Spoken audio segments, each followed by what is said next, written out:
Hoje você vai aprender.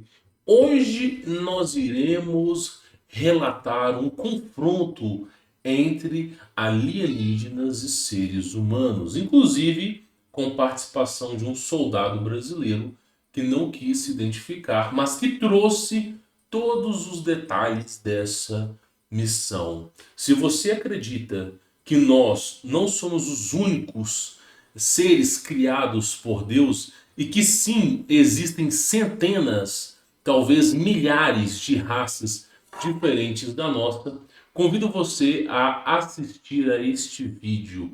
Peço para você deixar o seu like, é muito importante para ajudar a divulgar esse projeto e também compartilhar esse vídeo com seus familiares e amigos, tá? Esse e-book em específico, eu vou deixar ele disponibilizado gratuitamente lá no meu Telegram, tá? Vocês vão entender o porquê ao longo desse vídeo aqui. Esse e-book em específico estará disponibilizado gratuitamente. Então, quem quiser baixar esse e-book, basta entrar no Telegram para você ter aí acesso a essa informação. E hoje nós vamos falar do confronto em Zimbábue, que foi mais ou menos meados de 1998, tá? Que agora que se tornou público. É aquilo que eu falei. Qualquer soldado de 35, 37 anos, depois de quase 30 anos, o cara chegando nos seus 70 anos de idade, próximo de morrer, o cara vai lá, não tem mais nada a perder, meu irmão. Já passou os bens para os filhos, já tá, falta poucos dias, meses de vida. O cara vai lá e fala tudo que ele sabe, tá? Geralmente é assim que acontece. Pois bem, importante vocês entenderem aqui, tá? Esse e-book, 100% do texto dele veio de um blog, de um site que eu considero muito, chamado TOF 3126, tá? Para mim, eu considero um dos melhores blogs da atualidade. É uma pena que esse blog deixou de existir durante um tempo e voltou a existir. Eu acho que ele até sofreu um ataque de alguma coisa de hacker ou simplesmente alguma coisa aconteceu. E aí esse blog tinha deixado de existir. Eu preferi pegar todo o conhecimento desse blog e transformar ele em um e-book, tá? Então, se você quiser acessar e ter as mesmas informações que eu estou falando aqui, ok? Você vai acessar esse link aí, ó, top3126.com.br, combate contra os reptilianos de Zimbábue. Você vai encontrar exatamente o mesmo artigo aí, tá bom? Então, esse artigo ele foi sediado aí por top 3126. Mais um relato impressionante de um militar brasileiro em missões de forças especiais multinacional e secreta em plena África, na sagrada montanha de Nyagani, no Zimbábue, onde o seu grupo de militares, membros das forças especiais, se deparou com enormes seres reptilianos dentro de uma caverna onde eles estavam. As criaturas estavam meio que sentadas, uma delas em pé, com movimentos similares a um suricato, observando ao redor, enquanto os outros dois, eu não posso falar a palavra aqui, né? Mas cortavam a carne daqueles animais e guerrilheiros que eles tinham travado uma guerra horas antes, tá? O que parece ficção pode superar a realidade e de fato assim acontece. A guerra que ninguém vê, né? Ouve ou sabe em Zimbábue, ok? Pois bem, aqui nós vamos pegar o registro histórico, o diário de bordo do brasileiro que participou dessa missão há mais ou menos 25 anos atrás. E você vai ver como que as coisas, o âmbito tecnológico, hoje, drones, imagens de satélites em alta definição, tudo isso aí já existia há décadas e décadas atrás, ok? Por volta das 9h30, voamos durante 1h20 até o ponto de salto de paraquedas. Uma área descampada e uma das depreciações que existem no arredores do monte Nyangani. Saltamos por cima das nuvens que estavam baixas e pousamos na área próxima a um curso de água com árvores aparentemente espaçosas entre si. A vegetação rasteira na linha do joelho, porém com alguns arbustos espinhosos. O sol quente nos fez, no primeiro momento, deixar nossos capacetes abertos para melhor ventilação. Usamos um uniforme que apelidamos de EXO 4C.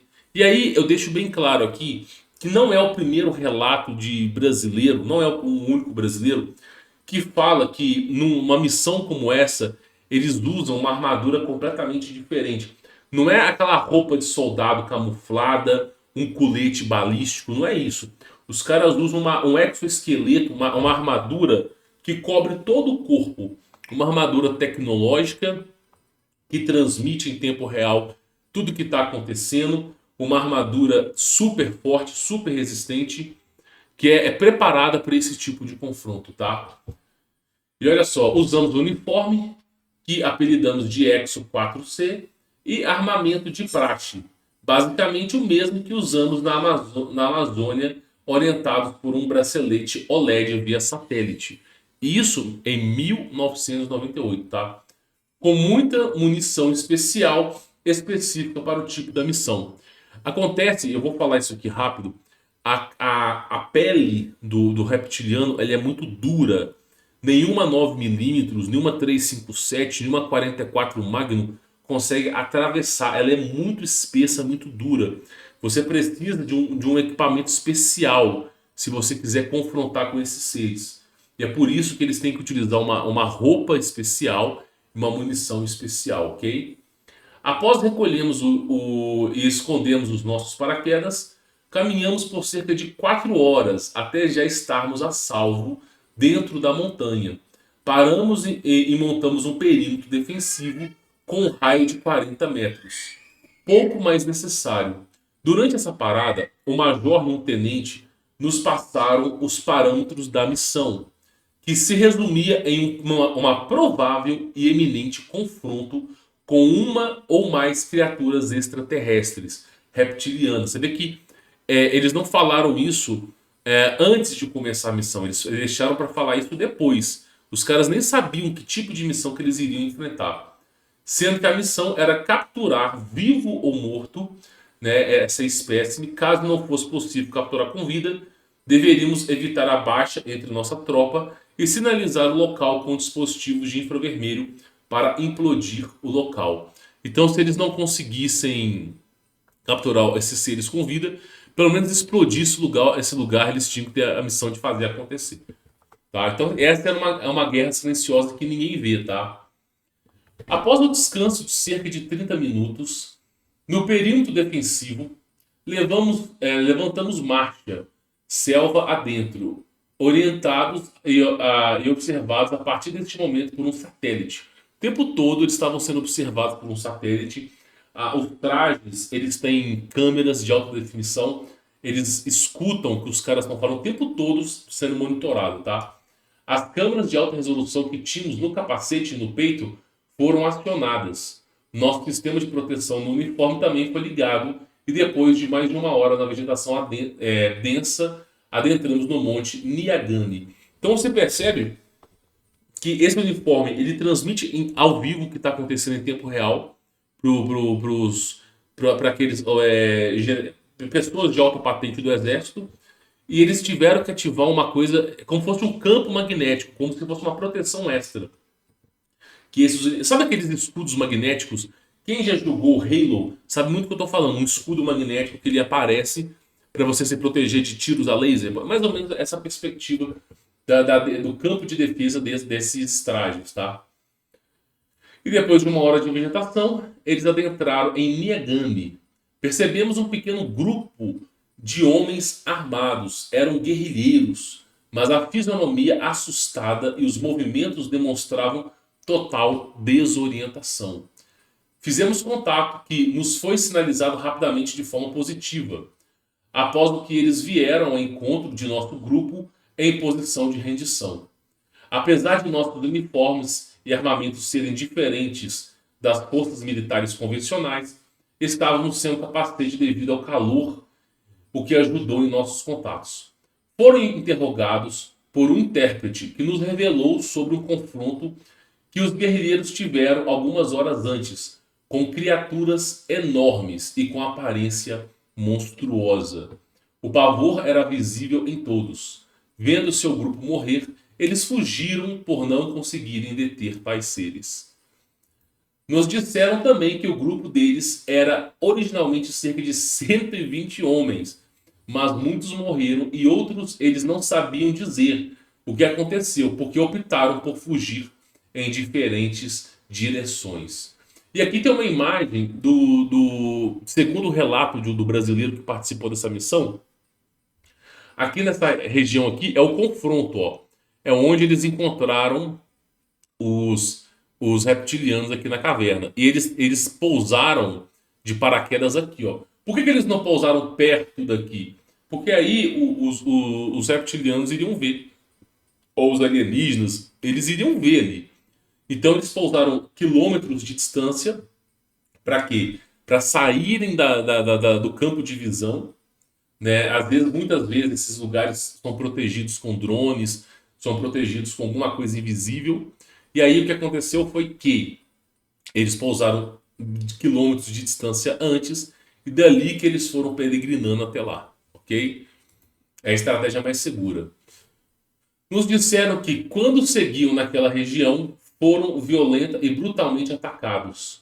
Houve intenso tiroteio, tiveram várias baixas, entre mortos e feridos, o que os fez fugir do local.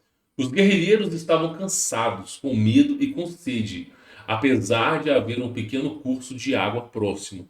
Os caras com sede não buscaram água no rio, olha só por quê. Mas eles estavam com medo de buscar água. Nos disseram, pois, que uma das criaturas saiu da margem do córrego e os atacou quando o outro veio na mata, forçando-os a se dividirem.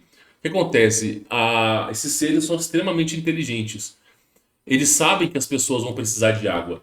Depois que você corre quilômetros e quilômetros, que a sua boca está seca, que você está sedento por água, eles sabem que aquela região que tem água é a região que as pessoas iriam ali.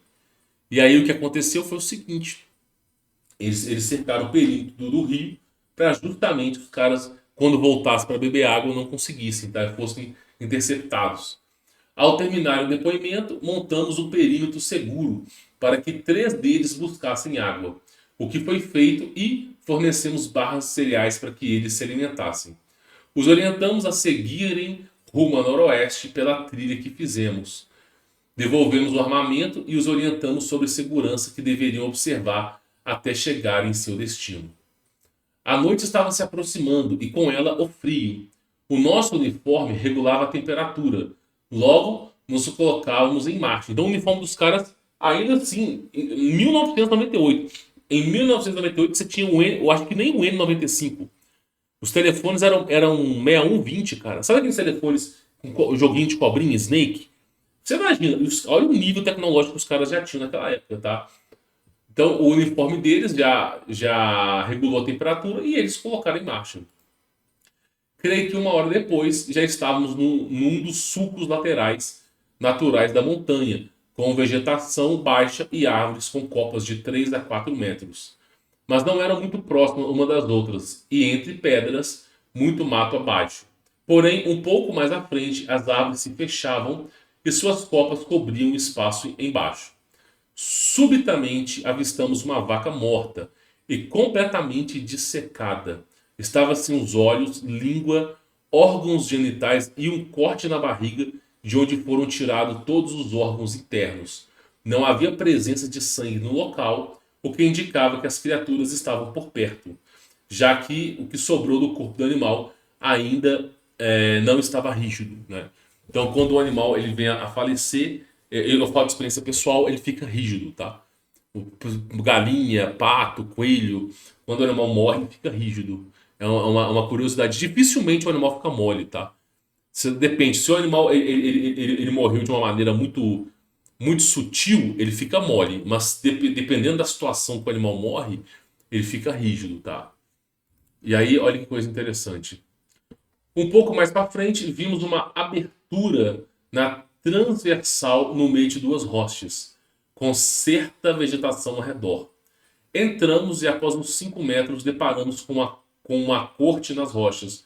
Um corte nas rochas no formato triangular. Um corte perfeito, criando um pequeno túnel de aproximadamente uns 6 metros, com paredes lisas, similar a uma pedra de mármore. É o que eu digo, a tecnologia que esses seres têm é inacreditável. Os caras conseguem cortar pedra, deixar a pedra tão lisa como se fosse mármore. Isso fortalecia o indício de que estávamos próximos de encontrar o que procurávamos. Andamos com muito cuidado. Nosso sistema de isolamento do uniforme, agora ligado. E o sistema de isolamento é o seguinte: é um sistema de. É como se fosse invisibilidade. Ele oculta o som, ou faz de uma maneira que o soldado não seja facilmente visto, tá? Armamento engatilhado e pronto para disparar. E nós fomos entrando até passarmos e chegarmos a uma grande caverna, meio escura com apenas poucos raios de luz do sol penetrando por uma abertura superior, que já se desfazia, né, entrando por um grande buraco acima, rodeado pela copa das árvores. Em seguida, posicionamos nossas tropas ao redor da saída do túnel, já que também havia soldados próximos à entrada. Nos espalhamos na formação triangulada, com cerca de 4 a 6 metros de distância um do outro, com movimentos rasteiros e lentos, até percebermos movimentos a cerca de uns 100 metros à nossa frente. Num declive de 20 graus, neste momento rastejamos pela vegetação, com cuidado até estar numa distância segura. Aqui não é relatado, mas tem outros brasileiros que passaram por essas experiências que dizem que esses reptilianos eles têm telepatia. Eles conseguem ler a mente humana. E aí você tem que usar um certo tipo de frequência para você bloquear essa captação de leitura de mente. E que essas roupas especiais, elas conseguem bloquear esse tipo de leitura de mente, né? Além daquilo que ela faz normalmente, tá? E aí, olha que coisa interessante. As criaturas estavam posicionadas meio que sentadas, delas em pé, com movimentos similares a um suricato, observando ao redor enquanto os outros dois cortavam alguns dos corpos de animais e de guerrilheiros que eles haviam, né, guerreado horas antes. Percebendo através da visão infravermelha, né, olha, assim, um escuro danado, né, os répteis eles são capazes de enxergar no escuro, o ser humano não é capaz de enxergar no escuro, mas, né, o traje ele tinha visão infravermelha, que eles colocavam os órgãos dentro de recipientes cilíndricos, similares a potes de alumínio, escuros e que se encaixavam uns nos outros. Apenas uma das criaturas, inclusive sabe o que eu acho interessante? Tem uma mulher aqui no YouTube que ela fala que reptiliano come passarinho. Eu não vou dizer o nome da mulher, mas tem uma mulher famosinha aqui no YouTube, né? Que fala de astrologia, que fala de signo, que dá dica para mulheres e fala de Zoroastro, de um monte de coisa. E aí ela deu uma entrevista da Danilo Gentili e ela falando assim, não, é porque os reptilianos eles são seres dóceis, eles comem passarinhos. Comem passarinhos sim, né? Só se for um passarinho de 80 quilos e 1,80 m, né? É brincadeira mesmo, né, velho? Apenas uma das criaturas fazia o trabalho de legista. Os demais observavam e lhe davam cobertura, e após a retirada dos órgãos, eles colocavam os corpos dentro de uma caixa, a qual não pude presenciar o tamanho e profundidade, mas percebi que havia mais recipientes como aqueles. Esses recipientes flutuavam, levitavam a poucos centímetros do chão. Elas tinham algo em torno de 2,5 metros de altura. Aqui eles tinham, né? Apesar de não ficarem eretos, sempre ficando meio curvados. Tinham pele escamosa, de cor meio amarelada, com as partes do lombo das costas um tom esverdeado, cabeça grande com vários e pequenas pontas, olhos amarelados, tipo de olho de réptil, com íris vertical, é aquilo que eu tinha falado. Lo- é, Deixa eu ver. Braços e pernas fortes, com mãos longas, com 4 dedos afiados. Usava um colete escuro que tinha nas laterais compartimentos com objetos. No braço direito tinha uma espécie de bracelete na mesma cor da sua pele. O bracelete vai do pulso ao cotovelo, tá? É usado por eles aí. E todos portavam uma espécie de pequena lança, similar a um cajado. Usavam uma espécie de bota que não tinha cadarços ou zíper. Este calçado chegava até a altura do joelho e tinha uma cor esverdeada com marrom. E aí aqui é o confronto, onde os caras começaram a confrontar esses seres. Após cerca de 10 minutos de observação, procuramos fazer o círculo triangulado em torno das três criaturas, mas mantendo uma distância segura. A demora na manobra de aproximação se explica por questões de observação para saber o que portavam e para que instalássemos alguns dispositivos, similar a pequenas antenas de 3 pontas ao longo da nossa formação. Eles não sabem por que eles estavam instalando essas antenas, mas elas servem também para impedir, incumbir esses seres de usarem a telepatia deles, tá? Prevenindo uma possível reação de forma que os danos fossem mínimos. Mas o inesperado aconteceu e uma das criaturas percebeu a nossa presença e movimentando e veio se certificar. Foi quando começou o confronto. Eu estava na parte baixa da triangulação com 8 homens fortemente armados, com uma distância entre si de uns 5 a 6 metros. A rapidez de movimentos dos seres dificultava a execução dos disparos. Seres super rápidos, tá? Rajadas foram feitas, tiroteio intenso e explosões por cerca de 20 minutos. Eles revidaram disparando uma arma que emitia um feixe de raio de luz azulada similar à luz de neon, mas muito rápida, atingindo vários de nossos soldados. Ou seja, a arma que esses caras estavam utilizando era arma a laser. E os caras com bala, né, meu irmão? E os caras utilizando arma laser. Sendo que alguns dos atingidos foram calcificados instantaneamente. O que se feriram ou tiveram parte do corpo queimados. Foram praticamente incinerados pela luz do disparo. O que acontece? Essa arma dos reptilianos, se ela atingir você em cheio, ela transforma você em pó. Tem um filme antigo. Eu acho que chama Marte Ataca. É um filme antigo, meu Deus, tem uns 50 anos esse filme. Chama Marte Ataca. Nesse filme, os marcianos eles têm uma arma a laser, que quando atira, transforma os seres humanos em pó. Aí você se pergunta, de onde é que eles tiraram essa ideia, né? Pois bem, de onde que tiraram essa ideia? E aí o que acontece? Se essa arma pegar você de lado, por exemplo, ela não pegar, não te atacar completamente, mas pegar de raspão, ela faz com que o seu corpo seja incinerado. Olha que coisa bizarra, tá? Os que feriram ou tiveram parte do seu corpo queimados foram praticamente incinerados pela luz do disparo. Ou seja, essa arma, ela, em contato com o ser humano, ela já incinera o ser humano inteiro, tá? Meu, os caras têm um nível de armamento absurdo. Inclusive, eu já trouxe um relato de um caso similar a esse, só aconteceu na Rússia, que os soldados foram petrificados. E muito dessa tecnologia de petrificação vem desses seres aí. Tá? Vem desses seres aí.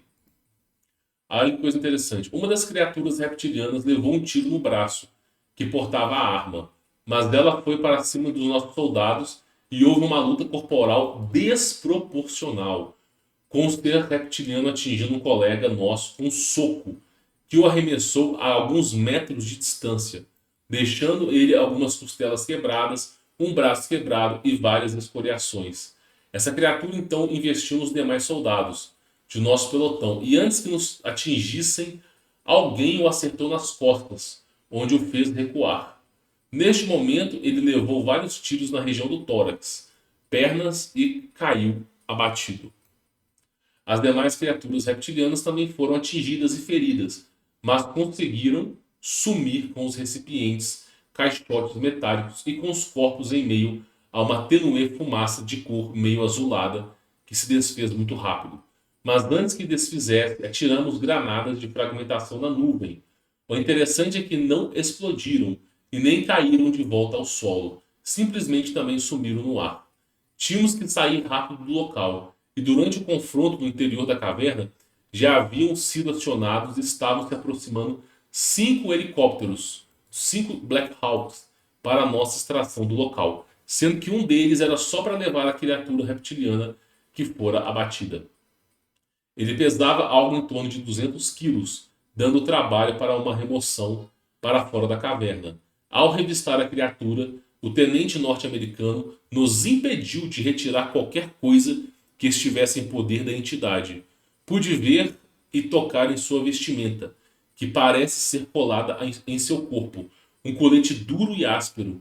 Continha compartimentos havia alguma coisa dentro, mas não sabia como abri-los. Suas botas pareciam ter sido feitas em seus próprios pés. O bracelete ia do pulso ao cotovelo, e sua arma era muito leve. Vi que tinham 3 furos de bala nas costas, mas e mais uma no pescoço, e apenas um pequeno filete de sangue. Acharam a arma que ele portava, que parecia com um aspirador de pó de automóvel. Olha pra tu ver, cara. Onde tinha no extremo um arco que abraçava o braço e um encaixe de dedo. Quando colocamos junto ao corpo, ela acendeu uma luz cor de violeta bem fraca, sinal de comando simbiótico, ou seja, somente aquele indivíduo poderia acionar aquela arma. O tempo era curto e todos já se movimentavam para sair o quanto antes, pois achávamos que os reptilianos poderiam voltar com reforços para resgatar, né, o ser que tombou e capturamos. Nos posicionamos numa área onde os pilotos poderiam nos ver e um dos Black Hawks desceu e retirou todos nós, mortos e feridos. Passado alguns minutos, percebemos os estrondos das explosões e um ataque aéreo dos nossos caças, dos F-18, que não pude identificar devido à distância e por já ser à noite. Os feridos e mortos também foram evacuados de forma rápida pelos Black Hawks, que desceram pelo buraco do teto da caverna, já que o terreno não apresentava dificuldades para tal, onde levamos cerca de 15 minutos para a retirada de todos. 2 soldados tiveram mortes instantaneamente. 3 estavam feridos, né, numa gravidade N3, e os demais feridos estavam em condições de socorrer e de combate se necessário fosse. Olha que coisa interessante agora aqui, ó. Durante a evacuação, as tropas que fizeram a proteção externa nos relatou que assim que terminou o tiroteio, porque assim, eles estabeleceram um perímetro. Parte dos soldados ficaram na entrada da caverna e parte dos soldados foram para dentro da caverna. Por quê? Porque se alguma coisa desse errado com os soldados que estavam dentro da caverna, os que estavam fora deveriam dar um jeito nesses seres tentando fugir, tá? Então, durante a evacuação, as tropas que fizeram a proteção externa, que estavam fora da caverna, nos relataram que assim que terminou o tiroteio, dentro da caverna, viram um objeto UFO escuro de formato cilíndrico. Várias pessoas relatam que os OVNIs em formato de charuto são de autoria desses reptilianos, tá? Olha só, e sair da montanha e parar por alguns instantes no ar, até que 2 esferas brilhantes se acoplaram a ele e numa aceleração rápida sumiram rumo ao norte da nossa posição. Esses soldados estavam espalhados ao redor da entrada da caverna, caso alguma das criaturas escapassem em sua direção ou para nos dar suporte de supressão. O helicóptero que transportava o corpo da criatura batida estava acompanhado por 2 helicópteros Apaches de escolta e tomaram rumos diferentes das nossas aeronaves. Ao chegarmos nos acampamentos, já nos arredores de Harare, na capital de Zimbábue, 2 caminhões de frigorífico nos aguardavam e ao descermos fomos direcionados para entrar em ambos os caminhões, onde lá dentro trocamos as roupas e as deixamos dentro de caixas de alumínio que estavam enumeradas de acordo com cada um de nós. Esses caminhões circulavam pelo tempo necessário até que todos se trocassem com uniformes padrão de instrução. Neste momento, ao descermos já na base de Harare, creio que por volta de 2 da madrugada, entramos num avião de transporte C-130, o Hércules, e fomos levados para Moçambique. Durante o trajeto, fomos orientados a esquecer a missão e não comentá-la de forma alguma com quem quer que fosse e sob qualquer circunstância, sob pena de lei marcial e provavelmente condenação à morte. Chegando na base aérea, em Maputo, fomos levados para realizar uma bateria de exames médicos completos e uma entrevista com uma equipe de agentes da CIA ou da NSA. Mas nesse momento já estávamos divididos, separados em pequenos grupos. Após termos sido liberados, não vi e nem tive mais contato com o restante dos soldados operadores do grupo que participou da missão. Fui levado a uma pousada próxima do aeroporto, onde fiquei por um dia e depois foi levado de volta ao Brasil. Olha que coisa bizarra, meu irmão, bizarra. Os caras confrontaram reptilianos e mesmo assim, mesmo usando esse traje energético, um traje com campo magnético, bloqueio de telepatia, com infravermelho, com tudo que você pode imaginar, ainda assim não foi palho pro mano a mano com o reptiliano, cara. Não foi palho. O bicho é monstro, monstro mesmo. E aí você vê que as armas que os seres tinham, meu, se pegasse, transformava o ser humano em pó, em cinza, instantaneamente, cara. E eu lembro uma vez que teve uma entrevista com o Putin que ele falou o seguinte, né? Que pelo menos na Rússia, é coisa diferente do resto do mundo. Ele falou que os alienígenas eles tinham uma arma que era capaz de petrificar a humanidade inteira e que isso assustava eles, tá? Para vocês terem mais ou menos uma ideia do nível que é a coisa. E assim, os caras têm 2,5 metros de forma curvada, nem é de forma reta, tá? O corpo dos seres é assim, absurdo. Por isso que eu falo, por que eles reduziram o tamanho dos seres humanos? Pega um ser humano na época de Tartar, Parará, Purururiá. Pega um ser humano na época de Tartária. Vamos falar Tartária, né? Pega um ser humano daquela época. O ser humano tinha 6 metros. O reptiliano tinha 2,5 metros. Quem ganhava uma batalha como essa? Pensa comigo. Um ser humano de 6 metros naquela época, com um nível de testosterona 1000 vezes maior do que a nossa. Os caras musculosos até dizer que chega. A pele dos caras dura, dura, dura. O ser humano naquela época muito mais glorioso do que agora. Você acha que quem ia ganhar essa guerra? Quem ia bater de frente? Então, o que acontece é que esse processo de hibridização que vem de anjos caídos, desses monstros, meu, esse processo de hibridização só vai enfraquecendo o ser humano. Pra você ter ideia, a nossa geração agora, pela primeira vez na história, nós somos menores que esses seres. A gente não era menor que esses seres. Tá entendendo? E a próxima geração vai ser menor e menor ainda. Então, é a questão que nós vimos. Aí as pessoas ficam falando assim: não, quanto mais tecnologia você tem, quanto mais você avança na ciência, mais do bem você fica, mais você vai alcançar a iluminação. Só que for iluminação vegana, porque não tem iluminação nenhuma. Você tem seres que atravessam portais, fazem teletransporte, seres que alcançaram a imortalidade e mesmo assim são maus por natureza. Porque o corpo em si, a tecnologia que você usa, não diz respeito ao seu espírito. O seu espírito que vai redigir se você é bem ou se você é mal. Por isso que é falado joio e trigo, porque é o espírito. O corpo humano já está misturado. A semente de Caim, a semente de Sete, que é o sucessor de Abel, já está misturado. O joio e o trigo estão misturados. O que diferencia você ser bem ou mal é o teu espírito. Então, essa história de que porque são seres evoluídos, são seres do bem, toma cuidado, meu irmão. São seres extremamente malignos. Malignos, assim, do nível absurdo, colossal. E não cai na história de que esses seres comem passarinho, não, que isso é mentira. Tem gente falando, não, come passarinho, fica tranquilo, cacete, meu irmão. Né? Você tem que invocar o nome de Jesus, porque todos os seres humanos possuem um anjo de guarda. Não é um anjo da guarda, é um anjo de guarda. Existe uma diferença. O que é um anjo de guarda? Ele está ali para impedir o sobrenatural sobre a sua vida. Ele está ali para impedir que alguma coisa sobrenatural aconteça a você. E aí, quando você invoca o nome de Deus, Jesus, você opera milagres. Eu já vi um ser desse aqui, ó. Assim, não vou jurar que jurar é pecado, mas nitidamente, foi a primeira aparição de extraterrestre na minha vida. Eu vi um ser, foi exatamente um reptiliano. Na casa dos meus pais, eu fiquei paralisado, não consegui me mover, escutei um idioma, eu nunca ouvi um idioma que eu tinha ouvido, nunca ouvi um idioma.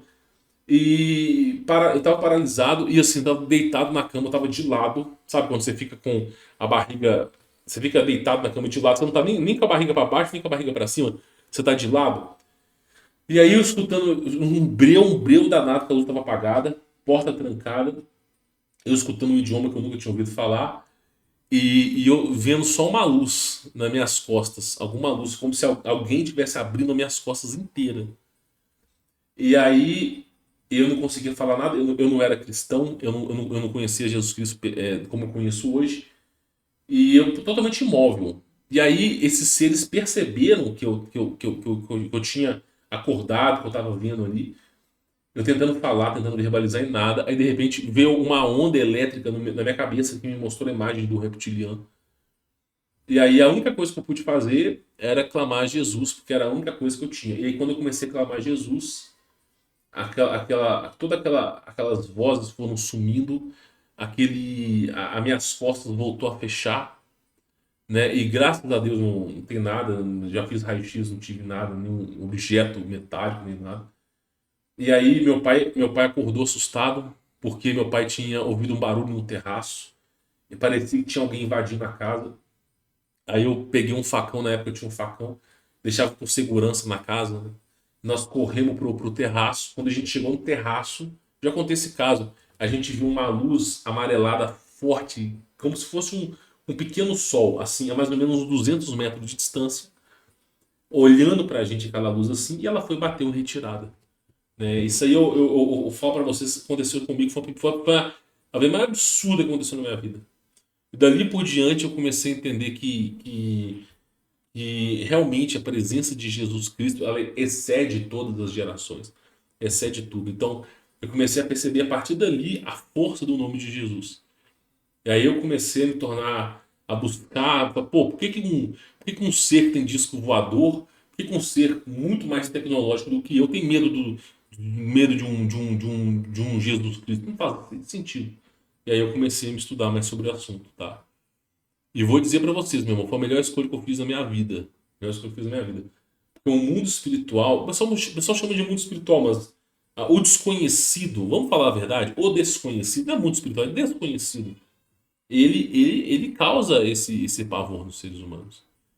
Então você imagina a batalha que os caras tiveram lá, ó, a batalha que os caras tiveram lá, enfrentando esses monstros aí. Por isso que eu falo pra você, nem com esse traje os caras deram certo. Nem com esse traje. Eu digo pra vocês, né,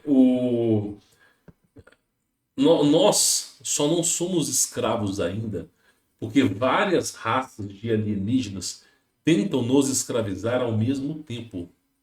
Várias facções criminosas tentam dominar o mundo ao mesmo tempo. Se houvesse apenas uma raça de alienígena, nós já estaríamos governados, dominados por eles. Mas aí você tem os draconianos querendo o poder, que são a geração de híbridos dos serafins. Você tem os reptilianos, que são a geração de híbridos dos querubins. Você tem os filhos dos Watchers, dos vigilantes, que eram na era pré-diluviana, que se resultou em gigantes, mas que hoje em dia são outros seres. Você tem uma porrada de seres, tem todo mundo tentando dominar o mundo. Por quê? Porque eles sabem que o mundo vai acabar. Existe uma coisa chamada inversão magnética, relógio Cronos. Eles sabem que a Terra está diminuindo de tamanho e que se você não fizer nada a respeito, uma hora a coisa vai acontecer e todo mundo vai pro ralo. Eles sabem que eles não conseguem bater de frente com Deus. Então, o objetivo deles é o quê? Dominar o mundo da melhor maneira possível e conseguir, de alguma maneira, sair daqui e fugir do julgamento de Deus. Né? Se lançar longe daqui. Só que para isso acontecer, eles vão precisar do nosso ouro, da nossa tecnologia, da mão de obra humana e tudo mais que você pode imaginar. E aí fica essa batalhinha de A por B, né? Azul contra vermelho. E aí, meu irmão, ninguém domina nada. Agora, se tivesse somente uma raça, nós já teríamos ido para o saco há muito tempo. Mas por serem vários caras querendo batalhar, é o que permite com que a gente consiga sobreviver. Mas é surreal, cara. Uma história como essa aí dos reptilianos é surreal, cara. Surreal, tá? Bom, esse e-book, pessoal, ele não pode ser comercializado, ok? Por quê? Primeiro que o texto desse e-book veio do TOEFL 3126 e segundo que as imagens que eu utilizei, elas estão liberadas pelo Creative Commons, ok? Então esse e-book ele vai estar disponibilizado publicamente e não pode ser comercializado aí, tá? Então quem quiser baixar esse e-book, eu vou deixar aí disponível gratuitamente lá no Telegram, tá? A gente tem que seguir algumas diretrizes, para, né, fazer com que o e-book vá para frente. Então quem quiser baixar esse e-book aí, vai estar disponível para vocês aí, tá bom? E lembrando que se você quiser o artigo completo de tudo que aconteceu sobre isso, no site TOEFL 3126 você encontra aí mais informações sobre isso, tá bom? Peço para deixar o seu like, se inscrever no canal, ativar as notificações, principalmente deixar o seu like para ajudar a divulgar esse projeto, tá bom? Fique na paz.